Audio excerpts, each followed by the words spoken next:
ప్రేక్షకులందరూ నమస్కారం. ప్రస్తుతం మనతో పాటు ప్రముఖ ఆధ్యాత్మికవేత్త, వేదిక్ ఆస్ట్రాలజర్ గోనుగొండల సురేష్ బాబు గారు మనతో ఉన్నారు. ఏప్రిల్ మాసంలో మేషరాశి వారి పరిస్థితి ఎలా ఉండబోతుందో గురుగారిని అడిగి తెలుసుకుందాం.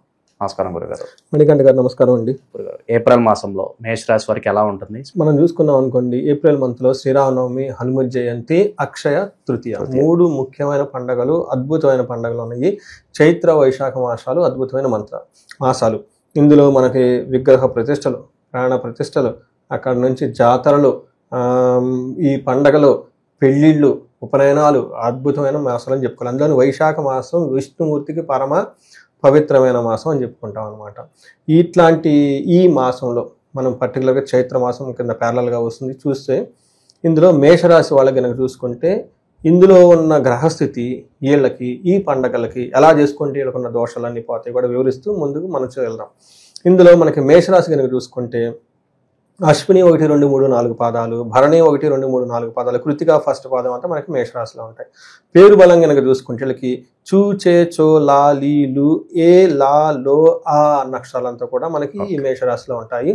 అయితే మనకి గ్రహస్థితిని ఎక్కడెక్కడ ప్లానెట్స్ ఉన్నాయి మనం చూసుకుంటే సూర్యుడు సంచారం మేషంలో, బుధ శుక్రుడు మీనరాశిలోను, కుజుడు వచ్చేటప్పుడు కర్కాటక రాశిలో ఉన్నారు. ఈ యొక్క గ్రహస్థితిని బట్టి మనం కనుక చూసుకుంటే మనకి లఘు గోచారం, సూక్ష్మ గోచారం ప్రకారం సూర్యుడు వీళ్ళకి ఫస్ట్ హౌస్లో ఉండటం వల్ల స్థాన నాశనం, అంటే ఉద్యోగంలో చేంజెస్ వచ్చే అవకాశం ఎక్కువగా ఉంది. అది కూడా స్ట్రెస్ఫుల్గా ఉంటుందని మనం గమనించుకోవాలి. కుజుడు వల్ల రిపప్రియం, శత్రువుల పైన వీళ్ళకి విజయం ఉంటుంది. బుధుని వల్ల పరాభవం, అవమానం జరిగే అవకాశం ఎక్కువగా ఉంటుంది. శుక్రుని వల్ల ధనం, రావాల్సిన ధనం ఆగిపోయే అవకాశం ఎక్కువగా ఉంటుంది. అంటే ధనం వీళ్ళకి రావాలి అనుకుంటే ఆ ధనం వీళ్ళకి ఎక్కువగా రాకుండా ఆగిపోయే అవకాశం ఎక్కువగా ఉంది. మనం చూసుకుంటే మేషరాశి వాళ్ళకి కొంచెం మిక్స్డ్గా ఉంది రిజల్ట్ అని మనం చెప్పుకోవచ్చు. గురువు వల్ల కూడా ధనం రాకుండా ఆగిపోయే అవకాశం ఎక్కువగా ఉంది. మనం డీటెయిల్ కనుక చూసుకుంటే శుక్రుడికి ఫస్ట్ హౌస్లో ఉండి 7th హౌస్లో దృష్టి ఉండటం వల్ల ఇది మంచి పొజిషన్ కాదు అని మనం చెప్తారు. మనకి మహర్షులు సంస్కృతంలో ఏం చెప్తారంటే దేహార్తి సత్వం, సంతాప కాలతిక్రమణ భోజనం, బంధుమిత్ర సుహృద్వేష, చంద్రరాశి గతో సూర్యో అని చెప్తారు. అంటే దేహాతి శరీరం నందు బాధగా ఉండటం, మనసులో సంకోచము, అకాలంగా భోజనం చేయటం, బంధుమిత్రులతోటి తర్వాత మిత్రులతోటి గొడవలు అయ్యే అవకాశం ఎక్కువగా ఉంటుంది, ధన నష్టము అని కూడా చెప్తారు. అంతేకాకుండా 7th హౌస్లో ఉండటం వల్ల, దృష్టి ఉండటం వల్ల మనకేం చెప్తారంటే ఫిజికల్గా హెల్త్ రావటం, హెల్త్ బాగోలేకపోవటం, తర్వాత భార్య మధ్య గొడవలు రావటం, పార్ట్నర్స్ మధ్య గొడవలు రావటం, ఇవన్నీ ఎక్కువ ఉంటాయి అనమాట. ఇంతేకాకుండా కుజుడు వీళ్ళకి 4వ ఇంట్లో ఉండి మిక్స్డ్ రిజల్ట్ ఇస్తుంటారు అనమాట. ఒక రకంగా మంచి చేస్తారు. ఏ విధంగా అంటే 11th హౌస్ని చూడటం వల్ల ధనలాభము, సంతోషము, ఆరోగ్యము, ఇష్టసిద్ధి అన్నీ ఉంటాయి. కానీ వీళ్ళకి 7th హౌస్లో ఉండటం వల్ల బంధువులతో గొడవలు, భార్యతో మాట పట్టింపులు, అనారోగ్యం వచ్చే గొడవలు వచ్చే అవకాశం ఎక్కువగా ఉంటుంది. ఐ డిసీజెస్ ఎక్కువ ఉంటుంది. తర్వాత 4వ ఇంట్లో ఉండటం వల్ల ఏమని చెప్తారంటే భాగ్యము తగ్గుట, క్రూర బుద్ధి, బంధువులతో గొడవలు, ఆరోగ్య భంగం, బంధువుల వల్ల చిరాకులు జరుగుతుంటే మిత్ర ద్రోహం, మిత్రులు వీళ్ళని ద్వేషిస్తారు, అంటే నమ్మక ద్రోహం చేస్తారు. స్థాన భ్రంశం, ఇది చాలా ఇంపార్టెంట్. జాబులు పోయే అవకాశం ఎక్కువగా ఉంది. ఆ జాబ్లో స్ట్రెస్ ఉండే అవకాశం కూడా ఎక్కువగా ఉంటుంది. ఈ రాశి వాళ్ళు కొంచెం జాగ్రత్తగా ఉండాలి. ఎందుకంటే ఈ రాశిలోనే సూర్యుడు ఉండటం వల్ల ఇది మంచి పొజిషన్ కాదని మనం తెలుసుకోవాలి. దాంతోపాటు కుజుడు కూడాను కొంచెం ఇబ్బంది పెట్టే స్థితిలో ఉన్నారు కాబట్టి కొంచెం గమనించాలి. శుక్రుడు అగైన్ వీళ్ళకి అంత మిక్స్డ్ రిజల్ట్స్ ఇస్తూ ఉన్నారండి. ఇది కూడా అంత మంచి పొజిషన్ కాదు. 6వ ఇంట్లో శుక్రుడు ఉండటం వల్ల ఏమవుతుందంటే శత్రుపీడాం, ఓకే, చోరబాధ, చతిక్లేశో, మహద్భయం, కృషి రవ్యాది విఘ్నం స్యా, ద్వాదశ స్థానగే భృగో అని చెప్తారు. అంటే శత్రువుల పీడ, తర్వాత చోర భయము, క్లేశ, మహద్భయం, అద్భుతమైన భయం అంతా వీళ్ళకి ఉంటూ ఉంటుంది అనమాట. ఇవన్నీ శుక్రుడు వీళ్ళకి 12వ ఇంట్లో ఉండటం వల్ల శుక్రుడు ఇబ్బంది కలిగిస్తూ ఉంటారు. దానితో పాటు వీళ్ళకి కొంచెము డిసీజెస్ వస్తాయి, అంటే బాడీలో చెప్పుకొని ప్లేసుల్లో ఇబ్బంది పడుతూ ఉంటారు. కొంచెం హెల్త్ విషయంలో కాంప్లికేషన్స్ ఎక్కువగా ఉండే అవకాశం ఎక్కువగా ఉంది, కూడా కొంచెం జాగ్రత్తగా ఉండాలి. ఏంటంటే మనం ఒక రకంగా చెప్పాలంటే వీళ్ళకి కొంచెము మేజర్ గ్రహాలు కానీ ఏరే గ్రహాలు ఏది కూడా కొంచెం అనుకూలంగా లేదు కాబట్టి అందులో వీళ్ళకి ఏలినాటి శని జరుగుతూ ఉంటుంది. మనకు ఒక మాట చెప్తారండి, గుడ్డొచ్చిన వేళ బిడ్డొచ్చిన వేళ అన్నట్లు ఈ పండగ వచ్చిన వేళ, పండగలు కూడా వచ్చిన తర్వాత వీళ్ళకి ఈ పండగ ఏలినాటి శని స్టార్ట్ అవుతుంది. అందులో కొంచెం ప్లానెట్స్ సరిగా లేవు. అందులోని ఈ రాశి వాళ్ళకి షష్ఠగ్రహ కూటమి 12వ స్థానంలో జరిగిందండి. చాలా వీళ్ళ చుట్టూ ఏందేందో అవుతుంది, వీళ్ళకి అర్థం కాదు. నాకు ఫోన్ కాల్స్ వస్తాయి, ఏం అర్థం కావట్లేదండి, భయంగా ఉందండి, ఏదో జరుగుతుందండి, ఏదో సెన్స్ అవుతున్నా కానీ అదేంటో అర్థం కావట్లేదండి, మీరు చెప్పండి. కానీ నాకు ఎక్కువగా విపరీతం కాల్స్ వచ్చిన వాళ్ళు కన్య రాశి, సింహరాశి, మేషరాశి, వీళ్ళు ఎక్కువ ఉన్నారండి. ఈ 3 అందులోనూ మీన, మేష, కన్య, సింహరాశుల వాళ్ళు చాలా ఎక్కువగా నాకు ఫోన్ కాల్ వచ్చి అందులో వీళ్ళు కూడా ఎక్కువ. రీసెంట్గా చాలా కాల్స్ వస్తూ ఉన్నాయి. మా అబ్బాయి ఫారిన్లో ఉన్నాడండి, మరి వెళ్ళినాడ్స్ అని అంటున్నారు, ఎట్లా ఉంటుంది, లేదంటే మేము చాలా కష్టపడి ఒక 10 ఏళ్ళు ఒక మంచి పొజిషన్కి వచ్చామండి, రాంగ్ ఉంటుందా, మా అమ్మాయి కొత్తగా పెళ్ళైంది, వాళ్ళిద్దరి మధ్య సఖ్యత లేదు, మరి అందులోని మీరు ఫోన్లో 12 నిమిషాలు వీడియో ఒకటి చేశారు వెళ్ళినాడు శని గురించి, మేష రాసుకుందని, మాకు భయం వేస్తుందండి, ఏంటండి ఫోన్లు చేసి అడుగుతూ ఉన్నారు. సో వాళ్ళ ఇండివిజువల్ జాతకం కూడా చూపించుకోవడం చాలా చాలా ముఖ్యం. గోచారం మనకు ఒక 30-40% మాత్రమే ఇంపాక్ట్ ఉంటుంది. ఇండివిజువల్ వాళ్ళ దశ బాగుండి, వర్షఫలం బాగుండి ఈ యొక్క ఇంపాక్ట్ చాలా తగ్గుతూ ఉంటుంది. అందుకని ఈ రాశి వాళ్ళు పర్టికులర్గా మంచి జ్యోతిష్కులను అప్రోచించి 1-2 సార్లు హారోస్కోప్ అనాలిసిస్ చేసుకొని ప్రికాషన్ తీసుకోవడం చాలా చాలా చాలా ఇంపార్టెంట్. ఎందుకంటే don't see the consultation charges. Life important కదా. జాబ్ ఉంటే ఆ జాబ్లో ఇన్ని డబ్బులైనా సంపాదించు, జాబ్ పోతే ఇంకేం చేస్తాడు.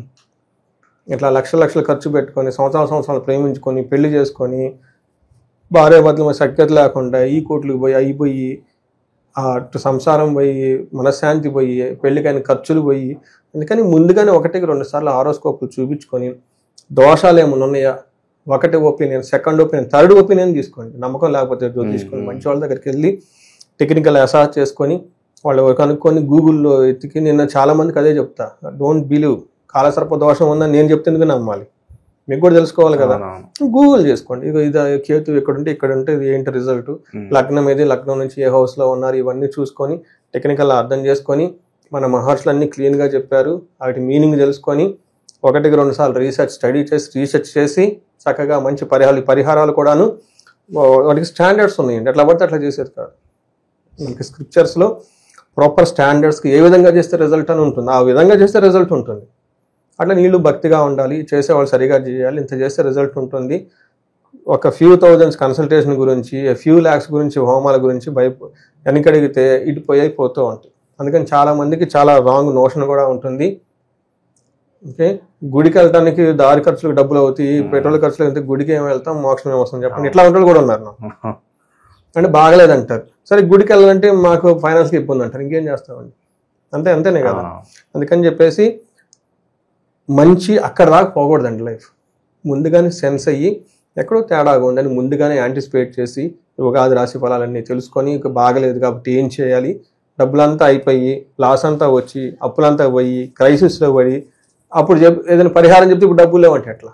ముందుగానే ఇవన్నీ తెలుసుకుంటూ జాగ్రత్తగా చేసుకుంటే లైఫ్ ప్లానెడ్గా ఉంటే బాగుంటుందండి. గురుగారు, ఏ నక్షత్రాలు ఉన్న వాళ్ళకి ఎలా ఉంటుంది ఈ రాశిలో? నక్షత్రం కనుక చూసుకుంటే అశ్విని నక్షత్రం వాళ్ళకి మృత్యు, భయము, నాశనము, కలహము, నాశనము చూపిస్తుంది. ఒక రకంగా వీళ్ళకి సౌఖ్యంగా ఉంటారు ఓవరాల్గా, కానీ చాలా బాగలేదు, డిస్టర్బ్డ్గా ఉంది, మిమ్మల్ని ఇప్పటిదాకా చెప్పుకున్నాము. తర్వాత భరణి నక్షత్రం వాళ్ళకి మృత్యు, భయము, కలహము నెగిటివ్గా ఉన్నాయి, పాజిటివ్గా క్షేమము, తర్వాత సౌఖ్యము ఉన్నాయి. తర్వాత కృతికా నక్షత్రం వాళ్ళకి క్షేమంగా ఉన్నారు, సౌఖ్యంగా ఉన్నారు, లాభప్రదంగా ఉంది, మృత్యు, భయము, పరవాసము చూపిస్తోంది. అందుకని చెప్పేసి ఈ నక్షత్రం వాళ్ళు చాలా ఎర్లీగా సెన్స్ అయ్యి 1-2 సార్లు చక్కగా హారోస్కోప్ చూపించుకొని 1-2 సార్లు పరిహారాలు చేసుకొని లైఫ్ అనేది హ్యాపీగా బ్లిస్ఫుల్గా ఉండాల్సిన టైం వచ్చేసింది.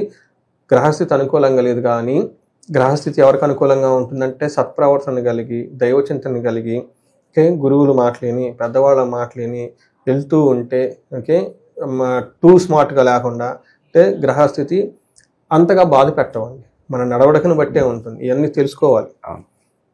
నాకు పెద్దవాళ్ళు చెప్పిన మాటను దయ్యం అంటే లేదు, ఆస్ట్రాలజీ అసలు నమ్మకం లేదు, వీళ్ళంతా అది నేను ఇష్టం వచ్చిన వెళ్తాను, నాకు ఇష్ట ప్రకారం ఉంటానంటే అది జరిగా కూడా అట్లా జరుగుతుంది. ఇర్రివర్సిబుల్ అనమాట. డ్యామేజ్ జరుగుతుంది, కంట్రోల్ చేసుకోవచ్చు, ఇది సేఫ్. అసలు డ్యామేజ్ జరుగుతుంది ఎక్కడ ఉంటా మనకి తెలియదు, పోయిందా అక్కడ దాకా పోకుండా బాధలు ఉంటాయి ఖచ్చితంగా. అవి కంట్రోలబుల్లో, ఒక సేఫ్లో, ఒక లిమిటెడ్లో, బేరబుల్ సిచ్యువేషన్లో పెట్టుకొని చక్కగా ముందుకెళ్ళిపోవాలని చెప్పేసి మేషరాశి వాళ్ళకి ఈ పండగలు 3 పండగలు మనకు అదృష్టం కొద్ది దొరికినాయి. ఈ మేషరాశి వాళ్ళకి అదృష్టం కొద్ది 3 పండగలు వచ్చినాయి.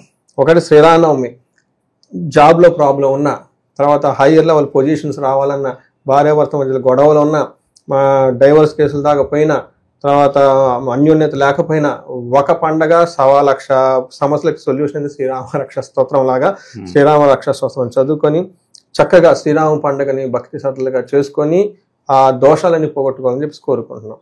రెండోది, ఏలినాడికి సంబంధించిన దోషాలు ఈ రాశి వాళ్ళకి పట్టుకుంటుంది కాబట్టి హనుమత్ జయంతి, హనుమాన్ నామం, హనుమాన్ చాలీసా చదివే టైం వీళ్ళకి వచ్చేసింది.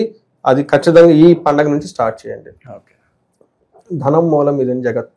ఓకే, ఐశ్వర్యం లేకపోతే పెద్ద పెద్ద మునులకి యోగులు కూడా దరిద్రులైపోతారండి. అంత సాక్షాత్తు తిరుపతి వెంకటేశ్వర స్వామి వైకుంఠం వదిలేసి పొట్ల కూడా ఉన్నారు. కానీ లక్ష్మి ఉండాలి ప్రతి ఒక్కరికి. అవును కదండి, ఉదయం లెగిస్తే కావాల్సింది లక్ష్మే కదా. అందుకని లక్ష్మీదేవిని అవమానించకూడదు. లక్ష్మీదేవి లేకపోతే ఏమీ లేదు. అందుకని చెప్పి మన అదృష్టం కొంది ఈ మంత్లో మనకి అక్షయ తృతీయ వస్తుంది కాబట్టి క్షయం లేకుండా వీళ్ళింటి నిండా ఈ పర్టికులర్గా ఈ మేషరాశి వాళ్ళ ఇంట్లో అష్టైశ్వర్యాలు ఉండాలి, భోగభార్యకాలు ఉండాలి, చక్కగా ఉండాలని ఎవరికైనా గనక సెన్స్ అవుతున్నారు ముందుగానే అనుకుంటే వీళ్ళు ఖచ్చితంగా విశేషంగా కుబేర పాశుపత అభిషేకాన్ని చేసుకోవటం, దానితో పాటు ధనం వీళ్ళింట్లో నిలవ ఉండటానికి, శీఘ్ర ధన ప్రాప్తికి, విశేష లక్ష్మీ అమ్మవారి మహాలక్ష్మి సంపుటీకరణ చేసిన మంత్రాలతో హోమాలు, యజ్ఞాలు ఇవన్నీ చేస్తే చక్కగా వాళ్ళ ఇంట్లో అమ్మవారు చేసుకొని ఉంటుంది.